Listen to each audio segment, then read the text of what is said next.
Hey people, how's it going? Welcome to another video. So, welcome to a fun little video that is a simple topic of something that I've actually never done before. We're talking about just simply 10 bands that I love. Top 10 favorite bands of all time. Do you know what I mean? I don't claim that these top 10s are like perfect top 10s. Not everything they do is an amazing album or whatever, but like I always come back to the same artists, you know, listening to the same albums or whatnot, and just, yeah, I was like, you know what, it's going to be a fun little video. It'll just, hopefully won't take too long, and yeah, we'll just get straight into it. 10 bands that I love. Let me know down below what your top 10 bands are of all time. Like I say, you don't have to love everything they do, but just when you do hear what you love, you know, you just hear pure joy out of whatever it is you're listening to. So yeah, without further ado, let's just get straight into it. It's a 10 list, but I'm not ranking them per se. We're kind of just going in order of how I wrote them. So yeah, it's not a ranking, it's literally just a list. So it's obvious to me and everybody else at this point that number one is indeed the GOATs of metal, Iron Maiden. I've said it enough on the channel, but I'll happily say it again for those who are unaware. Maiden are the band for me. You know, they will always be number one in my opinion. No one will ever beat them in terms of the influence they had on me and the impact they had on me as an upcoming metalhead. I was starting to get into hard rock and heavy metal stuff, and my mum gave me Iron Maiden's debut as to say, hey, if you like that, you should check this out. And my God, did it blow me away. To this day, it still does, nearly 15 plus years later. The album that I love more than anything from said band is the debut. It's my ranked number one Maiden album. It's my ranked number one album of all time. Nothing, in my opinion, will beat that at all. But yeah, everything they did, I just wanted to do as my life. I was obsessed with like the early side of Maiden because that's what mum pressed on me, as opposed to like the Bruce Dickinson stuff. I eventually got into it, and so did she. You know, I slowly made the journey of buying all the CDs over time, and eventually wound up with all of them. At the time, was the Final Frontier was the new one, and but yeah, I found something that I liked on every album, even the ones that the fans don't, you know, like the X Factor. I love the X Factor. My least favorite album is Fear of the Dark, but still, there are still some amazing gems on there. But yeah, just like when I found them, I was in a high school band, and everything that they did in their early career, I wanted to do. You know, the first album was going to be self-titled. Me as a guitar player wouldn't sing any backing vocals because Dave Murray doesn't sing backing vocals. You know, he was my hero. He still is. You know, it would just be guitars. You know, that's what would go on the album. None of this lead rhythm stuff. It would just say guitars. Our fifth album was going to be live. You know, just all sorts of fun little things like that they did that I was like, right, well, we have to do it that way, obviously. So yeah, still to this day, Maiden are number one. I saw them live last year, and it was absolutely amazing. And I would happily go see them again. But yeah, it's no surprise to frequent viewers that Maiden are my top number one. Nothing will ever beat them. Coming in at, well, not coming in at number two, but number two is a band that I alluded to in my Metal Tag video that I just did the other day, and that is Nightwish, the Symphonic Kings from Finland. Yeah, slightly after the era of finding heavy metal, I very, very quickly found the power metal, symphonic metal angle of heavy metal. I can't remember how I found, I do remember I saw Storytime, the song on Headbangers Ball, and I heard that, and I was like, what on earth is this piece of majestic music? Like, it was insane. It was amazing. The song Storytime, the album that comes from is Imaginarium, and that is my number one ranked Nightwish album, and a bit like Maiden's debut, it always will be because it was the first one I heard. It's got Annette Olsen on the vocals. A lot of people don't seem to like her in terms of what Nightwish had before and after. You know, both Talia and Floor are amazing singers, don't get me wrong, but Annette is always going to have the soft spot for me because, well, other way around, I'm always going to have the soft spot for Annette because she was the first vocalist for the band that I heard. And to me, Imaginarium is the perfect album. And then over time, you eventually come back to, well, you eventually make your way through the discography, as I did, and I learned that Talia wasn't my favorite back then. I certainly loved a lot of the albums. Like, I love the debut. Angels Fall First is awesome. My favorite song off that one is probably, it might even be Elven Path, I think, the debut song of the debut album. Ocean Born is an incredible album. That one's awesome. Wishmaster is my bottom ranked. No, it's not. Wishmaster is bottom lower. Human Nature is my bottom ranked for that one. But yeah, and then Floor, what she's done with Endless Forms, Most Beautiful, and the new one, Yes to Wine, that one's awesome too. Dark Passion Play, Annette's other album. Honestly, it's just great. Once, it's a fantastic album as well. Ghost Love Score. And just, yeah, everything about that band was just fantastic. That really got me into, obviously, symphonic metal, so it really got me into like wanting to learn how to orchestrate music and write symphonic stuff. I've got a debut album out called Rusty Darlington, and there is a symphonic metal song on there. It's the last song on the album. It's 10 minutes long. It's called Wish of Our Dreams, and it's incredibly Nightwish inspired. It sort of reminds me of, nowhere near the same, but it sort of follows the same vein of what's it called, The Greatest Show on Earth. You know, mine's only 10 minutes, that song's 24 minutes. But anyway, you get the idea. I ranked all of Nightwish again recently. Well, I say recent, when the new album came out, and I was just having so much fun going back through it. My little boy enjoyed it as well, I think. He didn't moan too much. So yeah, Nightwish, I've always got a soft spot for them, and I will, you know, frequently visit their albums and always get excited about new material. So yeah, easily the second best band. Yeah, Nightwish. Number 3 is Alestorm, the pirate metal band. Honestly, when I first found these guys around the same time as the Nightwishy areas, which was like 2011, 2010 era of my life, I first heard the song Keelhauled off that same Headbangers Ball show, and my God, again, I was just like, what is this? This is amazing. I've met people who love pirate metal. I've met people who hate pirate metal, people who can't understand it, people think it's the best thing in the world. It's quite funny how vast the pirate metal fan base is. Again, these guys are nothing to be taken seriously, but at the same time, I take them incredibly seriously. It's a way of life listening to pirate metal, honest to God. Captain Morgan's Revenge is one of the greatest debut albums of all time. I love that album so much. But my favorite Alestorm album has to be No Grave But the Sea. That one's just a perfect, I've said it before, that one is a perfect blend of silly pirate songs, but epic metal pirate songs. Do you know what I mean? You obviously, with a pirate themed band, you're going to run out of ideas pretty quickly. So the fact that they're still doing it after 7 albums, a seventh rum came out in 23, I think, 2023 or 22, can't remember. And it was just, it's so like by album 3, they're starting to get creative with the ideas. Captain Morgan's Revenge is very, very simple. The first song is called Over the Seas, which is obviously about over the seas. And then there's Nancy the Tavern Wench, which we all know and love. The title song, Captain Morgan's Revenge, Of Treasure, the pretty much full-blown folk one. I love that song. What's it called? Terror on the High Seas, Set Sail and Conquer. Honestly, so much fun. But yeah, Curse of the Crystal Coconut was great too in 2020. I thought that was their last good album, and just yeah, everything about it was just awesome. I've seen them live before. I'm seeing them again in March this year. That's going to be so much fun. They're just silly and they're fun, and well, I was heavily inspired for them to write my album as well. I've got 3 songs on there if you include the instrumental. If you include the intro track, I've got 3 songs that are heavily pirate inspired. But yeah, honestly, just so much fun. I love everything they do, more or less, apart from Seventh Rum of the Seventh Rum. That album isn't very good, but I still have time for everything else. So yeah, Alestorm. Number 4 is a bit bleaker. Number 4 is Woods of Ypres, the Canadian Black metal, doom metal band. Yeah, these guys were sort of short-lived, you could say, due to the death of frontman David Gold on December 21st, 2011. So while I'm listening to symphonic metal, unfortunately the singer passed away in a car accident. What I love about this band is the fact that it all stems from my love. This helped me get into black metal. This helped me get into slower, darker, doomy type stuff. Yeah, Woods 5, the final album, Grey Skies and Electric Light, is fantastic. That's my top 3 album. I think it's number 3 in my top ranked of all time. That album is obviously my favorite Woods of Ypres album. Yeah, black metal, very somber, very sad, very bleak. That album in particular, because it's very dark, it's very depressing.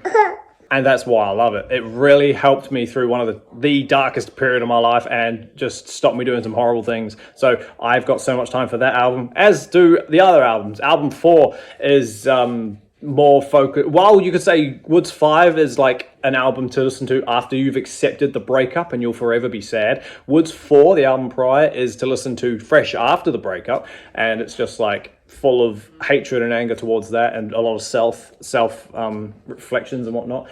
Woods 3, going backwards, is a lot more black metal, and the EP and the first, well, technically the first full length Pursuit of the Earth, I think it's called, off the top of my head without looking at it. I don't have it in front of me.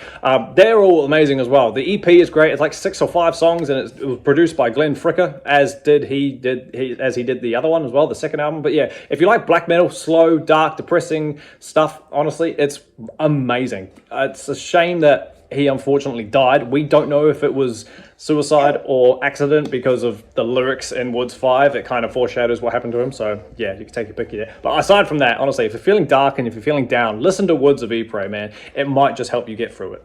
Number 5, Dream Theater, progressive. Right around the same time as I was getting into Nightwish and whatnot, I was finding prog and Dream Theater. Good God, when I was 17, my brain was blown away when I heard Octavarium and what's it called, In the Name of God, and Change of Seasons. Just all these long songs, like super long songs. 6 Degrees of Inner Turbulence as well. That one was just insane to me. 42 minutes of epicness. That album as a whole, 6 Degrees, I thought was amazing. As did I think Octavarium was amazing too. Octavarium is my #1 ranked Dream Theater album, rightly so. It's a very calm Dream Theater album. It's nowhere near as crazy progressive as the likes of, say, Scenes from a Memory. It's not as heavy as Train of Thought. It's very stripped back. It's kind of, it's very, I don't want to say acoustic, but you know what I mean? It's very simple and it's very stripped back, but it's so much fun. The whole concept of it is great. I did a video years ago on what makes this album great. Go watch that. It's fun.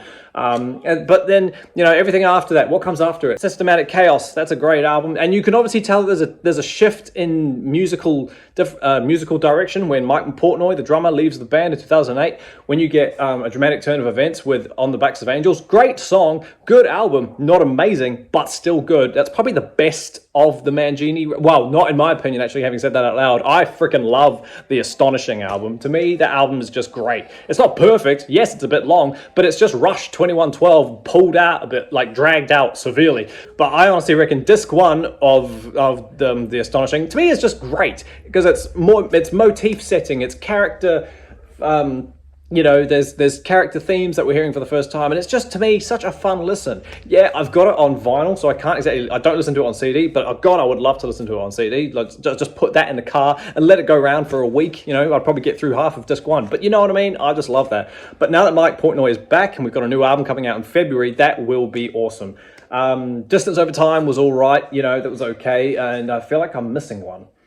I probably am. But yeah, the Portnoy era of Dream Theater is amazing. Even the early stuff as well. Like, the debut is not good, in my opinion. It's my bottom ranked, but like, it's early Humble Days, right? Images and Words, fantastic. Awake, the third album, just amazing stuff, honestly. It blew my mind what you could do with music when I first heard Dream Theater, so that's why they're also on this list.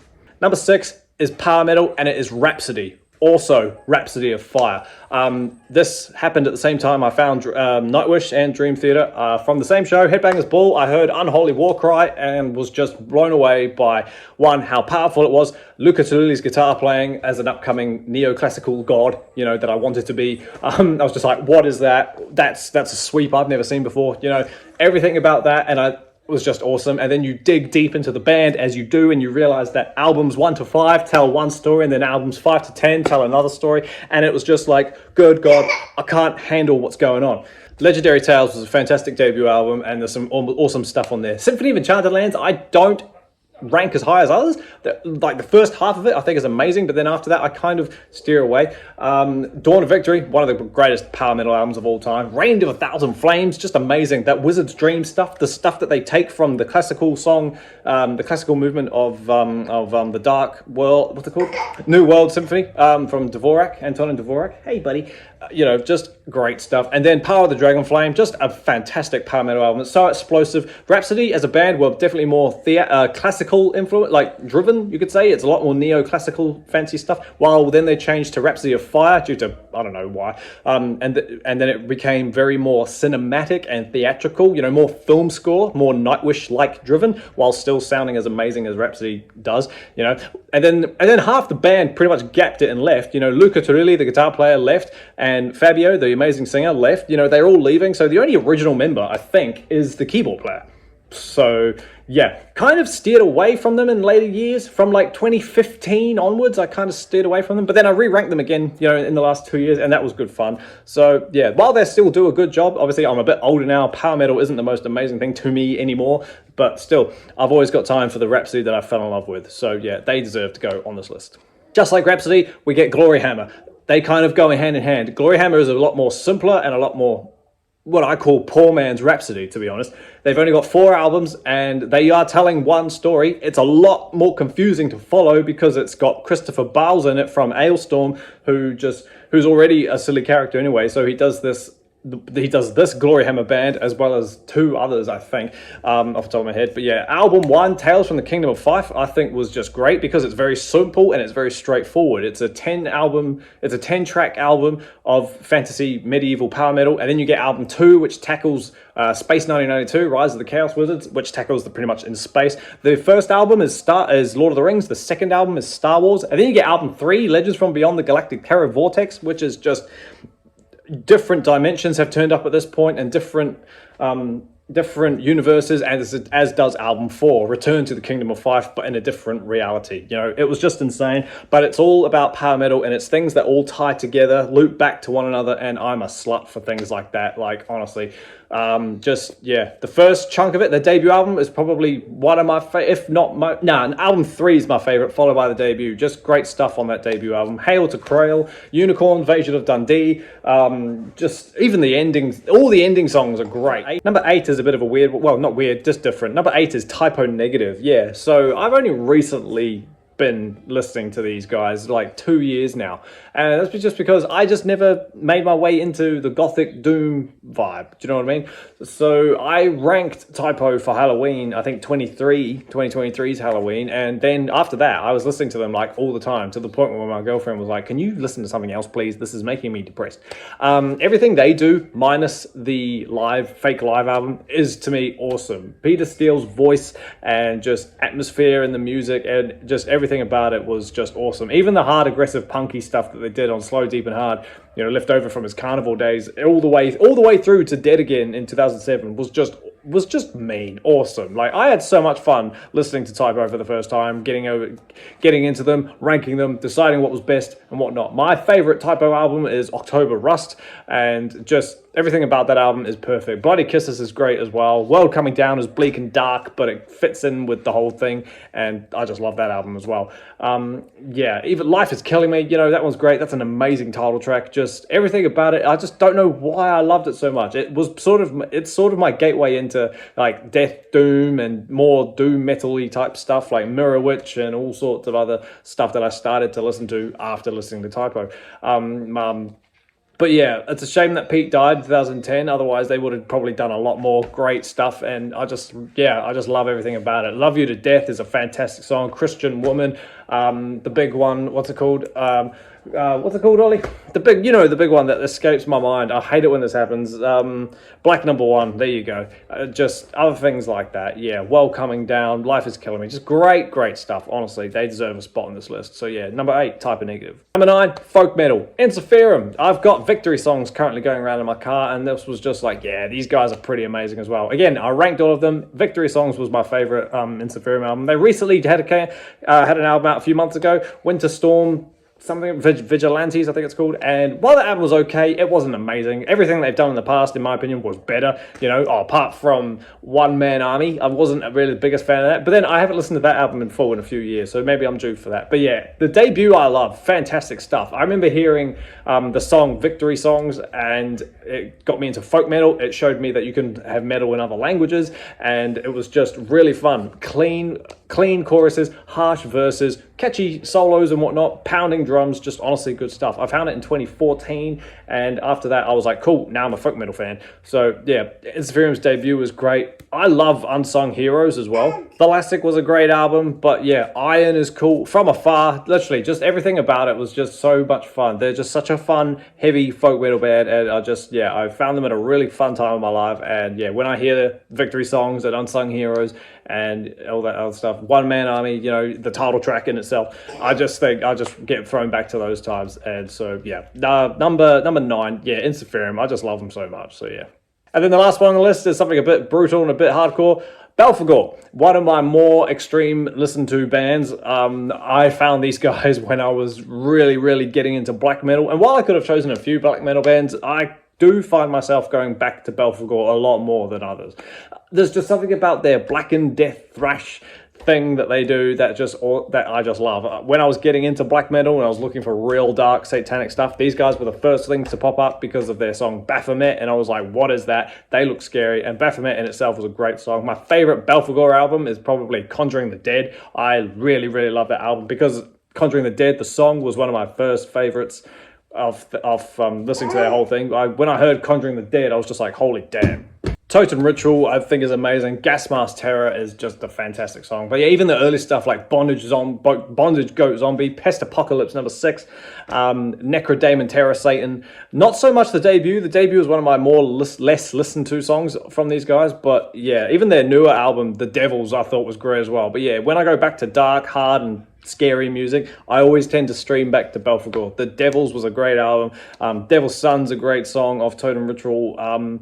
What else do I love? Oh, the the Blood Necromagic album, that weird one. Yeah, that was great as well. Just honestly, such fun. I want to see them live. I'm really hoping, since I've found them, they haven't been to New Zealand, so hopefully they're due to come soon. I thought it was going to be on the Devil's Tour, but they haven't done it. So, hey, doesn't matter. Maybe one day. But yeah, number 10, Belphegor. Sweet as team, thank you so much for hanging out with me while I sit here and take you through my, not top 10, but 10 of my more favorite albums. Hopefully this video isn't too jittery. I've been stopping a lot because of the little boy. He keeps throwing the remote at me, so I'll go tend to him in a minute. Hang in there, and yeah, let me know down below what your top 10 are. If you enjoy what we do here, please hit the subscribe button. Let's get the number up to 1,000 and spread the word of Rusty Darlington. It's a fun channel, you can't deny. But yeah, let me know down below what your 10 are. Keep an eye out for the next video. But until that happens, everybody, stay inside, stay safe, jam any of those 10, and I'll see you all in the next video. See you later.